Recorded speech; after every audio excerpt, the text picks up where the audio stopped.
Hidden in the hills near Bethlehem lies one of the great engineering wonders of ancient Israel. It's called Solomon's Pools. Built in the period of the Second Temple and expanded in the days of King Herod, these massive reservoirs brought water to Jerusalem for nearly 2,000 years. But after falling under Palestinian Authority control, this incredible heritage site was left neglected and in disrepair. Now, the fight is on to restore Solomon's Pools to be an Israeli heritage site that it was always meant to be. Join me today for an exclusive visit to this hidden biblical landmark and to the site of a battle for control in the heartland of Judea and the Bible. All right, folks, Leah Fleisher here in Judea. That's the heartland of the land of Israel. And today we're going to take a hike to a very special place called Solomon's Pools, which is an aqueduct, 2,000 years old, maybe even older, and it served as the main way to gather water from Judea and bring it to Yerushalayim, to Jerusalem, and even to the temple. This site continued to give water to the temple for forever, basically, until pretty recently. We're going to go check it out, see why it has fallen into disrepair, what has happened that it is now under the control of this entity called the Palestinian Authority, and let's see if we can get it back into Israeli hands and get it back to flourish again. So we're going to take a very special tour with some great folks to Solomon's Pools. Join me in Bethlehem. Okay, and it begins. We go down the mountain into the valley, and in that valley is where the water cisterns are, the water pools. So we're going to go down there to check it out. Okay, I'm here with Yonatan Marcus, who's guiding us today and works also for the township of Efrat. Yonatan, where are we going today? So today we're going down to the incredible, historic Solomon Pools. The Solomon Pools were built by the Maccabees, the three largest pools in the entire country of Israel, okay? They are over 10 million cubic feet of water that fit in those pools. And those pools gave water to Jerusalem until 1975, in which they were dried out, unfortunately dried out by the people who are in control of the pools now. And we are going down now with the people of Efrat to go see the pools, to go feel the waters, the holy waters that went through these pools, and hopefully preserve the pools and clean up the pools, and maybe in the future really bring it back to the control of the people who care for the pools and want the pools to thrive. Right now it's under the Palestinian Authority control? So right now in the Oslo Accords, there was a terrible mistake, literally a mistake, okay? Yitzhak Rabin, the prime minister at the time, said the pools must stay in Efrat, and they must stay apart, and it was agreed as part of the Oslo Accords. Wow. Although there was a mistake in the map. There was a writing mistake in which the three pools were right here, and under the pools it said Solomon Pools. And then the soldier that was mapping out and doing all the lines put the Solomon Pools words into the Efrat and didn't realize that the three massive pools stayed right behind them, which is why today, if you could see this red line, is the area A, which is not in our control. Look how the line crosses right into the pools. So unfortunately, for that reason, the pools currently are in control of the Palestinian Authority. And as a result, when we get down there, you're going to see on one hand, you're going to see unbelievable water. And unbelievable water. On the other hand, you're just going to see garbage and dump and sewage inside it. And, you know, a lot of times when we bring our Christian diner friends that come with us, and we show to them and say, when I want to take control and preserve it, it's for the importance of all people that believe in history and believe in the Judeo-Christian values of taking care of ancient sites. And that's why we want to do it, because today, unfortunately, that's not what's being done. All right, the place has been let go. It's become forgotten, broken, and now instead we're going to check it out, and hopefully this process, including this road that we're going to be walking on, which is a new road, which has been cut in order so that we can get closer to these places. This is the process of rebirth of the Pools of Solomon, and you're leading that charge. Thank you very much, Yonatan. We're looking forward to seeing you down there. Let's go. Questions I want to know, how much of this land was taken over that technically belongs to us legally? Obviously, HaKadosh Baruch Hu, the Almighty, gave it to us, but I want to know which is really ours and what... what are our plans eventually to get it back? Okay, so you're actually in an intersection of three of the separations that unfortunate Oslo Accords, A, B, and C. So the road that we are walking on, all the way up to Efrat, is area C, okay, which means it's area of Efrat, it's area of the state of Israel. And if just right before we paved this road, it was already area C, but we had no access to it, which means we were only able to get all the way up to that road was the closest point. And this brand new road we paved not just gave us access directly to the Solomon Pools, but it gave us complete control. So now there's no access for those who are not welcome to come into the land that's on the right of us. On the left of us is area B.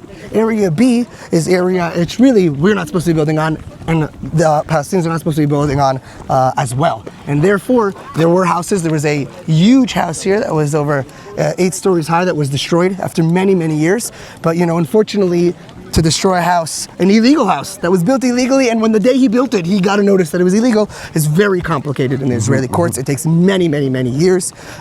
So that's a process that we are working on in parallel, and we're constantly pushing that, but it's very challenging.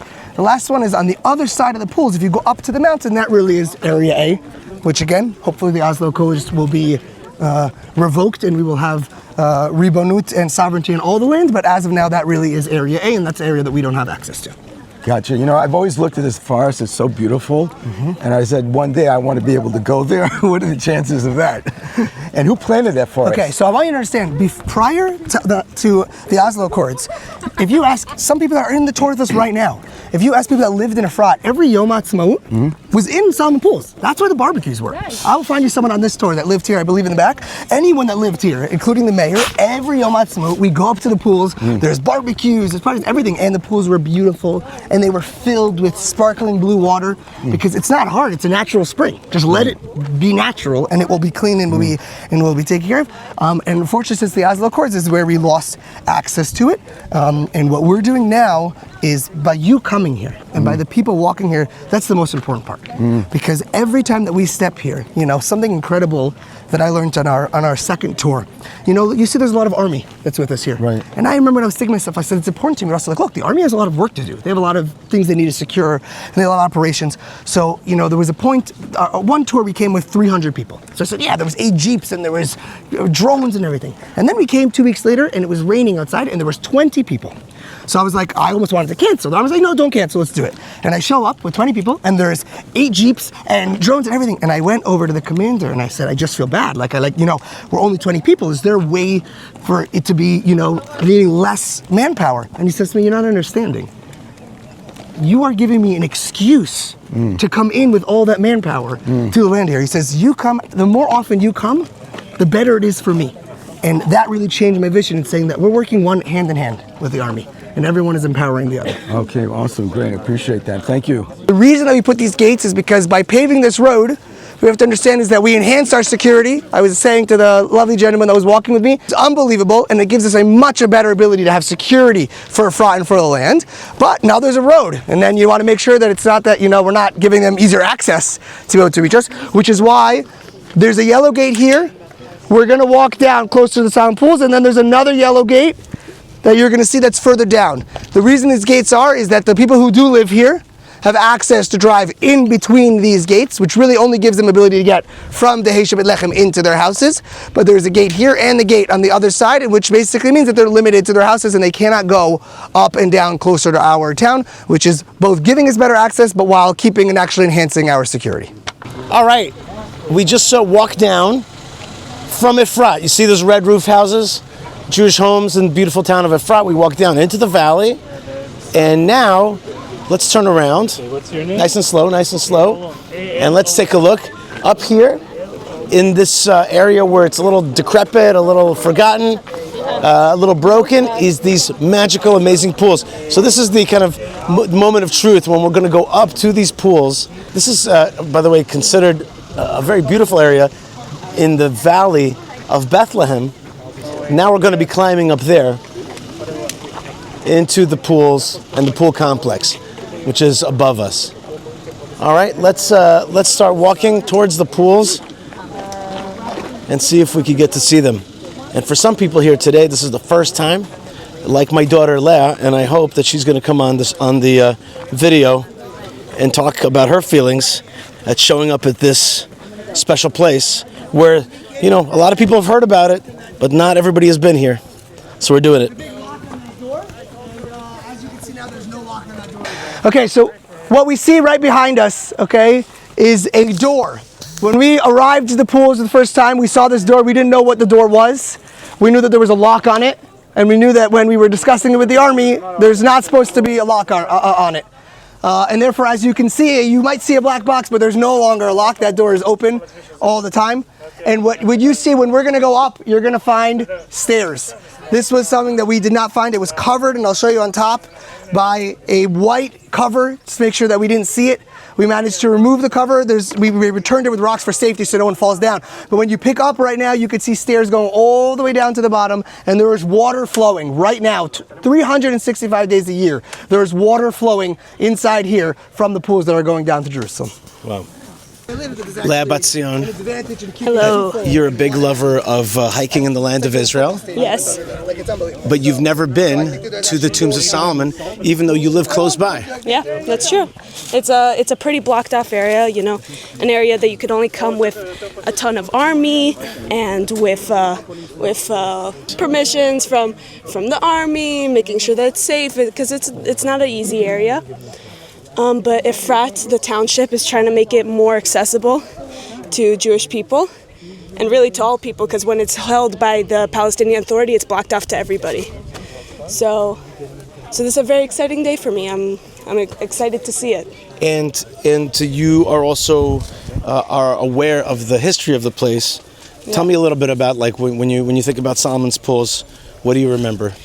Well, I remember that it's a two-part thing, because on the one hand, it's 2,000 years old, right? Because it's from the time of Herod, but it's really much earlier. That's why it's called Solomon's Pools, was because it was water that was coming also from the time of the Hasmoneans, and Solomon, who built different aqueducts to come to Jerusalem. But Herod, like he fixed up the second temple, he also wanted to fix up the water coming to it, because till then the only water really in Jerusalem was of what was called Ma'ayana Gihon, the Gihon spring, and the Gihon spring is just really not enough water. In the time, it was only the city of David, which is a very small area, so it was enough water. But by the time of the second temple, there's a ton of Romans, there's a ton of Jews coming. The city is like 3 times its size that it was in the time of Solomon. It's a huge area, and so he wants to bring more water, especially to the temple. So he creates, from Brechot Shlomo, where we're going, Solomon's Pools, there are 2 aqueducts, one upper and one lower. The upper one goes to Herod's palace and to the upper city where all the rich folk lived. But the lower one actually went to the temple itself, and that's how they did all the different sacrifices. That's how the Kohanim washed up. The priests washed after different sacrifices and works in the temple. So this is actually very holy water. And the pools are not full currently, like we've already probably heard, but you know, we're always working for a third temple, so you also have to work for the water, you know, how we're gonna make it happen. It's not just a magical thing. It needs work, it needs time, it needs effort, and that's what we're doing today. Look at this crazy, this is the 3rd pool, I believe. The lowest one is currently empty. Not naturally. Crazy thing. People used to also come here. There was big parties. The Romans really liked this area. You know, people would swim here, people would bathe here. It's a really serious thing. Look how big it is. It's huge. It's huge. massive. We heard today that it was these pools were the biggest pools in Israel ever. Like, look how much water that thing could hold. It's totally nuts. This is unbelievable. The size of this thing is just shocking. It's just so much bigger than you can imagine, kind of like, you know, as what you think it might be. It's just, and this is just one of these 3 massive water pools. It's just it's really of a biblical size. It's like just a different order of magnitude. Pumping station up there. Who knows, how it all worked. I'd love to know how it all worked. And I'm even more excited about the idea of how it will work, because we got to fill this puppy back up. Bezrat Hashem, with the help of God. Yonatan Marcus, so you were born in New York, but you lived all your life in this beautiful town of Efrat, and right next door was this incredible heritage, and you barely even knew about it, right? Yeah, I was, as I said, born in New York, been in Efrat since 1998. And I mean, I've always heard it's like this, to me, there was, Ir David and there was Solomon Brochot Shlomo. Like it was these, different historical things. And I didn't know until 2 years ago, where we started the work together with the mayor of Efrat. I had no idea, not just the mass of what we're talking about, these unbelievable pools that we are standing inside of, the size of a football field in the depth. No, it's like 3 football fields. Must be 3 or larger. 4. It's larger. Humongous. And what we understood is, and also understand how close we are. To understand that we are touching Efrat. Okay, we walked here by foot. It's less than a 10-minute walk from the exit to Efrat to get into these pools where we're standing now. Right. I mean, it's just like wow. And I like, I'm at a loss for words because it's such an amazing sight, and yet it has fallen to total disrepair. How did the state of Israel allow such an archaeological site, such an important site for Jerusalem, the waters of Jerusalem, to fall to such disrepair? How does that happen? So I can't speak for the state of Israel, but I think that it's heartbreaking. I come here and you say there's certain things when there's such mass archaeology, you can't destroy it even if you want to. Right. But you see they've tried. I've showed you photos in 1998 from this mountain. There was piles of cars that came down because they would push the cars down for insurance claims and say that they had insurance. This entire thing was folded in 1998. They were able to be removed. And I think that it's exactly showing how important it is and how much the country needs to give, because in this video, I hope people can understand the depth of where we're standing in the unbelievable site. But as you said, I didn't know about it before, but even for a year and a half, I was working on bringing the approval to come back here and go here. And I made these maps and I made these directions and all these things. And I came here and my mouth hit the floor. Mm-hmm. I was shocked. I was giggling. I started giggling. I called my wife and I was like, you don't understand what I'm seeing. Like, I can't explain to you the unbelievable sight that I'm seeing here. The magnitude of it.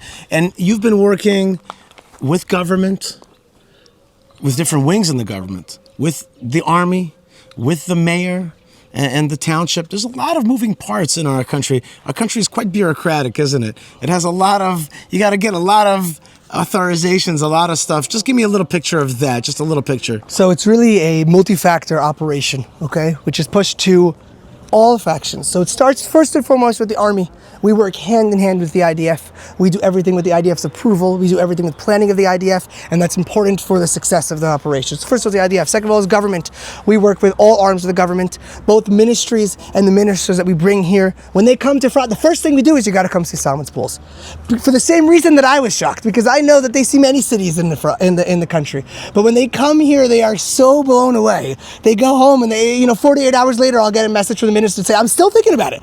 Like, I'm still unbelievable what we're seeing here. And that's why we work with the government parties, with the American embassy and the ambassador, to understand how important it is for the Americans and for the Judeo-Christian values to have this place connected, and with the local feet on the ground. Because in the end of the day, with all of those bodies and with all the government, it's the people like you and like the people that are on this tour that are standing here and are going home and sharing the story of this place. Those are the people that are going to make the change. That's right. Bezrat Hashem. And people like you, Yonatan, thank you very much. Thank you very much to the mayor, and thank you very much to the army for letting us come here today. And let's really pray and hope, but also act to make this thing come back to life. I want to wish you really God's blessings, that He will work through you and through your hands and bless your handiwork to make this thing flourish again, make it filled with water. Where we're standing, you won't be able to stand like this without Amen. Scuba gear, okay? And this whole thing will be filled with water. Children will be jumping in here. By the way, and Arab children as well. There'll be Arabs that will also be blessed through this. This is not a blessing towards anybody. This is just dry and broken, and the dry bones will come together and be with First flesh thing we again. want to do is clean the place, put some garbage cans, bring volunteers, and we want to make the place clean for all people to come and visit. Okay, we're making Solomon's Pools great again. Thank you very much, Yonatan. Thank you very much, and come visit. Is that the vaze? It's unbelievable. It really is unbelievable. Unbelievable. It really is not. It's bizarre. I'll tell you what it is. I think about other It's archaeological bizarrely sites. big. Yeah. And I'm like, I'm not belittling them, but I don't remember ever being like, Yeah, what no, a size, you know? Yeah. Okay, Leah, so you saw the first of the pools for the first time in your life. Yeah. And this is like where you live. Right. I live like right on top of this place. It's crazy. How much bigger is it than you thought? Oh my gosh, it's crazy. I asked the tour guide how deep it is. It's 23 meters, and that's where the water got to. It like got all the way to the top. It's huge. It's a crazy amount of water. I've never seen anything like this. And we're actually going to see actual water In the second pool. in the second pool and The middle pool. The middle pool, because the third one's empty. The second one, he said half, right? And then the first one is full. Yeah, the first one is full. You can see it from the road, and we'll work on it from the other side, Bezrat Hashem, on controlling it. And here we go. Let's go up to the second pool together. Kol hakavod. For both security reasons and for ideological reasons. And I could also tell you, for example, there's the third pool. Okay? On Wednesday when we came here, and we were not planning to go to the third pool, and then the commander said, you know what, it's safe actually, let's go up. And he pushed us to go up to the third pool. So there's a trust that we bonded and that we've filled right now, in which there's a complete trust in, which is why when he tells me today we're not going to swim, then I tell the people that are here, it's for us to be able to come here more. Okay, trust me, well, like Sim, we understand that we trust him. And it's true to the same, but when it comes to the pools, is I know it's just as important for him that we'll come more often, that we'll go deeper, that we will come, and hopefully will that continue to work together as much as we can between the municipality and the city to bring it back to us. Sure. Ryan Levine, you're the head of the Karen Efrat, the Efrat Fund to build up Efrat. This is a giant project. I mean, it's an unspeakable project. Tell me a little bit about it, what you're thinking about it. This is one of the most strategically and historically significant projects, I would say, in Israel to date. Where we're standing is in the area of Rechot Shlomo, 3 enormous man-made pools that were dug out during the time of the Hashmonaim and over the centuries further developed, purpose of which was to bring fresh drinking water to the growing city of Yerushalayim during the time of the Tanakh. And ultimately to the Beit HaMikdash, the temple, which required significant amount of fresh, clean drinking water. Today, as you can see around, the pools, unfortunately, have fallen into a state of significant disrepair. Disrepair. Disrepair, I think, that was the word I was looking for. Disrepair. I think that's a bit of an understatement. Yeah. And our efforts are geared towards not only restoring it, but turning them into a place of national glory. Mm-hmm. National glory. I love it. This could easily become like the beach of this whole mountain region, right? Imagine if this actually serves as, at least one of these pools serves as an actual pool. Incredible, right? Well, these are 3 of the largest man-made pools in all of Israel, together I think holding like several hundred thousands worth of cubic meters.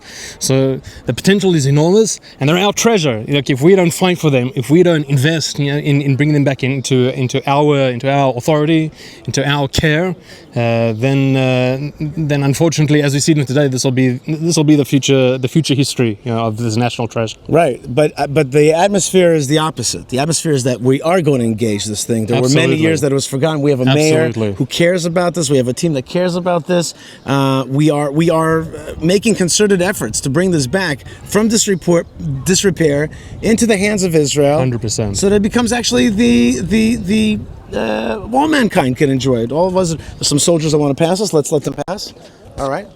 Thank you very much for protecting us. Thank you very much. Thank you. Kol hakavod. Thank you. God bless you. Shabbat shalom. Thank you.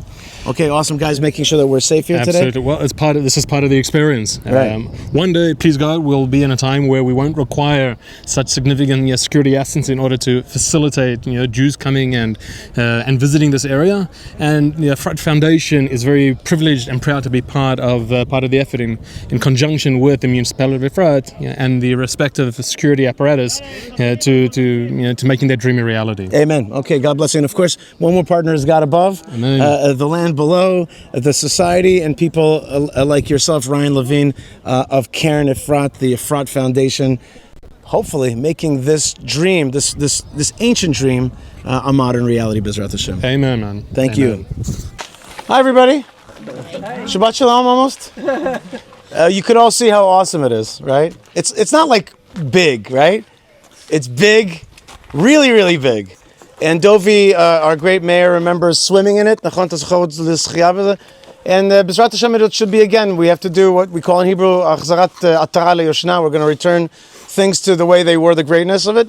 And you know, you live in Efrat, it doesn't act a lot of times as this like forward settlement. It just acts like a nice, happy town. You know, people are doctors and lawyers, nice, everything's clean. But the truth is that we are, Brooklyn, yeah. No, we're called Long Island. We're the Long Island of the West Bank. We're the Long Island of the West Bank. But the truth is, we are the Chod HaChanit in many things. We are the tip of the spear. We're a huge settlement, a large settlement. Not the largest, by the way. The largest is Beitar, but we're a very large and influential community. And now, with the mayor's help, we're opening up into the Eitam towards Tekoa. And this thing, which frankly I was living in Efrat for 7 years before I even had the consciousness for it. How many of you had the consciousness of this place? Were you aware of it? You were aware of it? Did you go here? I didn't. And when I came here, I was like, this is shocking. What it was and what it can be. And what it will be, Bezrat Hashem. It just needs the willpower, because Kodesh Baruch Hu is telling us, go ahead, go with it. Go, I'm giving it to you. And together with Yonatan and the mayor and the Moatzah, they built a road. That's the way to do it. First thing is old school Zionism, tractor. Get the tractor out there, put the road down. That's the first thing. Next thing, you buy a house, you put a house down. But Bezrat Hashem, this is, as Ryan told me in an interview that I did with him a minute ago, it's really of a national proportion. This is not another, little caravan community. This is a national proportion issue of historic proportion. And with its greatness is also, its greatness also should be, I don't mean to hurt anybody's feelings, it should also be our shame that such an amazing thing has been forgotten and fallen into the wrong hands. So Bezrat Hashem should really help us and help the Efrat Foundation and the mayor and yourselves. And when you're here today, we're making a video of it. People around the world are going to see it. And we're going to put pressure on our government, because that's the only way it works. Pressure, and more pressure. And of course, we're going to need money, and we're going to need as much money to fill these pools to make them alive again. I foresee that this is going to be the beach of Judea. Okay, this is going to be like the big beach of Judea. There'll be an archaeology aspect. There'll maybe be a concert, big event aspect like Bechat Sultan. But there might also be a swimming part, which our kids will want. And okay, we'll go down to the beach in Gaza. We'll see all of our brothers and sisters. There'll be mishpachti times, okay? No, there's 3 pools. And women and family. I am 100% in favor of mishpachti. Sue me. But in any case, it's so big that there's enough space for everybody. And so Hashem should help us, and God bless you, Kol Kavod, for coming out today. Thank you. Just as the mayor. Okay, Yonatan, where are we going? Okay, we are going down to a stairwell, which brings you all the way down to flowing water that is flowing. We were here, we had no idea this place existed. It was covered completely and hidden, so we wouldn't know it was here. Right. And then we removed it and saw stairs. I started walking down the stairs. As I walked further and further down, and maybe you'll be able to hear, slowly I started hearing water flowing. Wow. Now, we were sure that since 1975, water stopped flowing here completely. And we came down, I went further and further down, and found flowing water coming from the aqueduct, coming all the way down, from the pools, continuing to flow down towards Jerusalem. Todah. I hear it.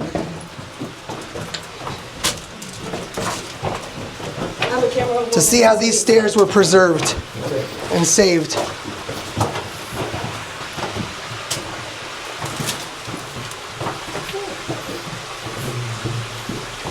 Careful on your head. Okay. Look at this. There it is. We have water, and if you look down here, you can actually see this whole. Can you please take out that plastic bottle, please? This hole is connected straight to the bottom of the pool that we were just at up top. The water is flowing from the pool into here. This water flows 365 days a year. And when we're here in the winter, it is gushing. You cannot even walk here. Gushing water through here, going all the way down, and continues into the pools.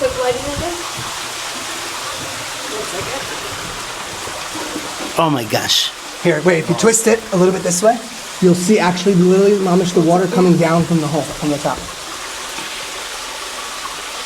Now turn it over. Oh, does it let you face upwards? Yeah. Unbelievable. Keep going. And here you can see the water flowing. Here are the pipes that were pumping the water. These are original pipes that pump the water, continued into Jerusalem. And over here, you can see an exit right to the bottom. It connects us to the door that we were just at. שנייה. יאללה, לפרוץ. תשמעו, אוקיי, got it?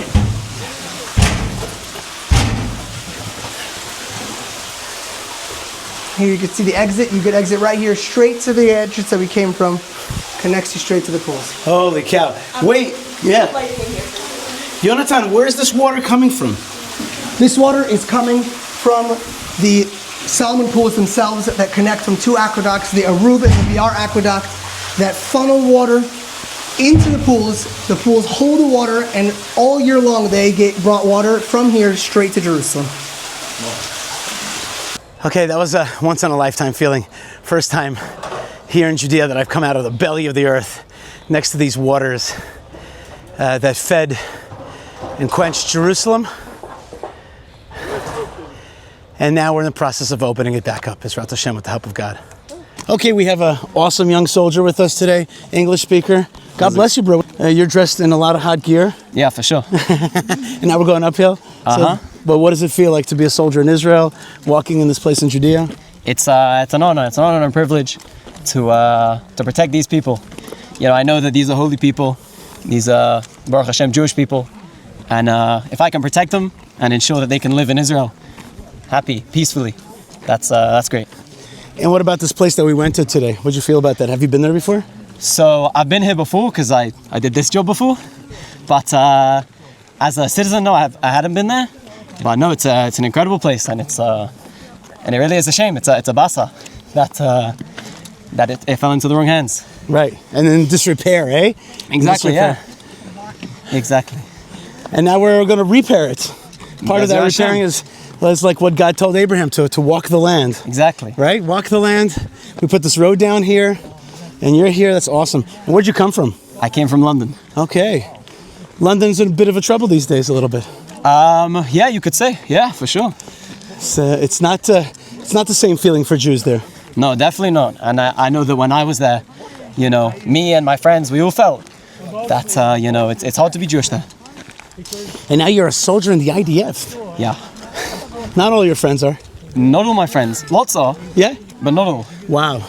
Are you what's called a Chayal Boded, a lone soldier? I am. Wow. I was a lone soldier 30 years ago. Oh, yeah? Yeah. Yeah, fair. And today you're a lone soldier. How's that treating you? It's good. I love it. I have a good time. Right? Because it's not so lone anymore, right? Not so lone. There's organizations, there's things. Exactly. And you use them? I live in a house that's provided for by the Michael Levine Lone Soldier Center. Wow, Michael Levine. Yeah. Every year they show a video about his story, and I always cry about it. Yeah. Amazing. Thank you so much for protecting us. For sure. And thank you so much for coming from London to be part of the IDF, to be a Jewish hero. My pleasure. God bless you. Amen.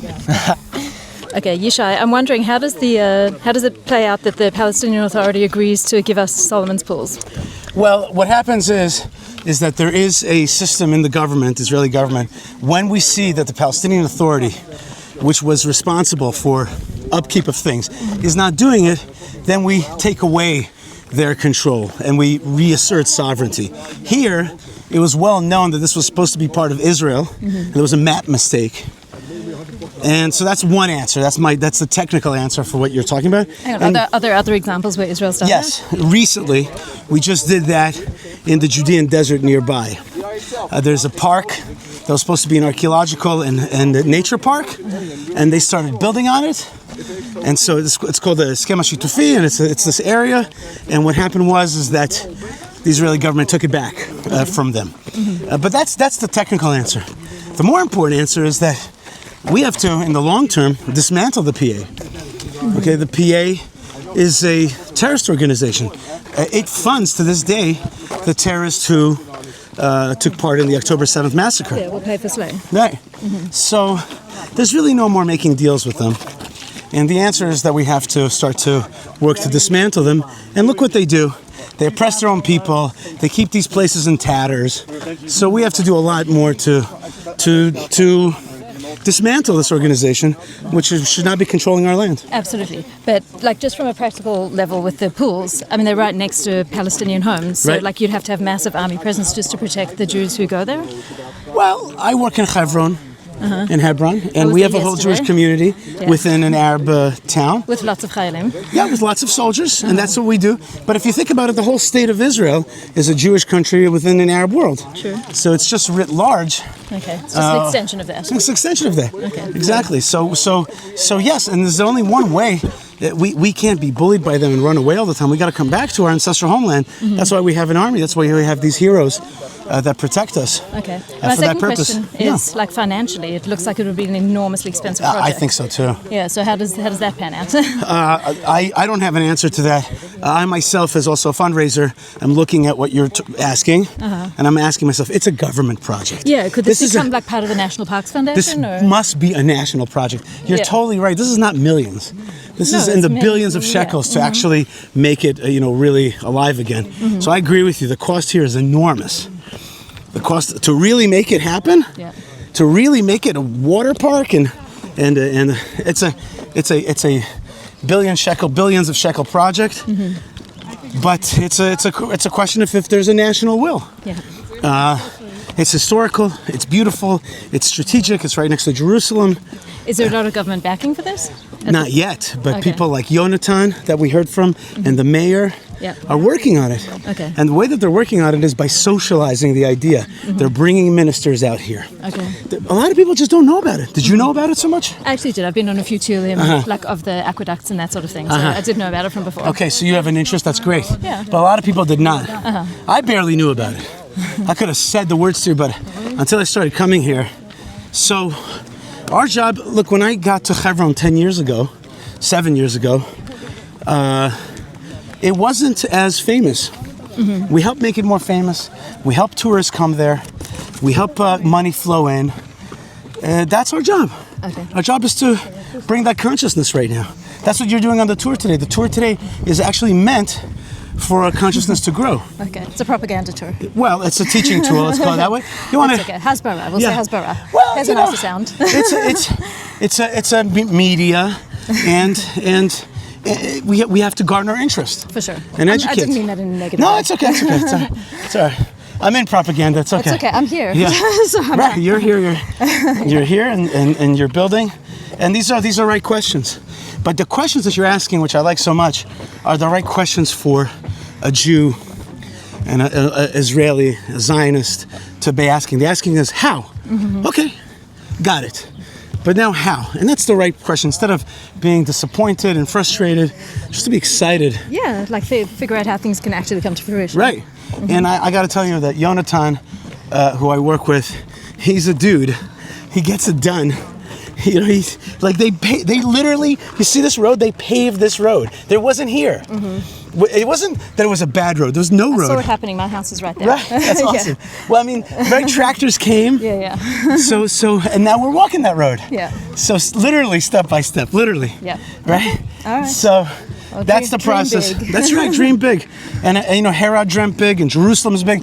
For us, it's a connection to Yerushalayim. Yeah, absolutely. It's a feeling like we're flowing into Yerushalayim, what we do here. Yeah.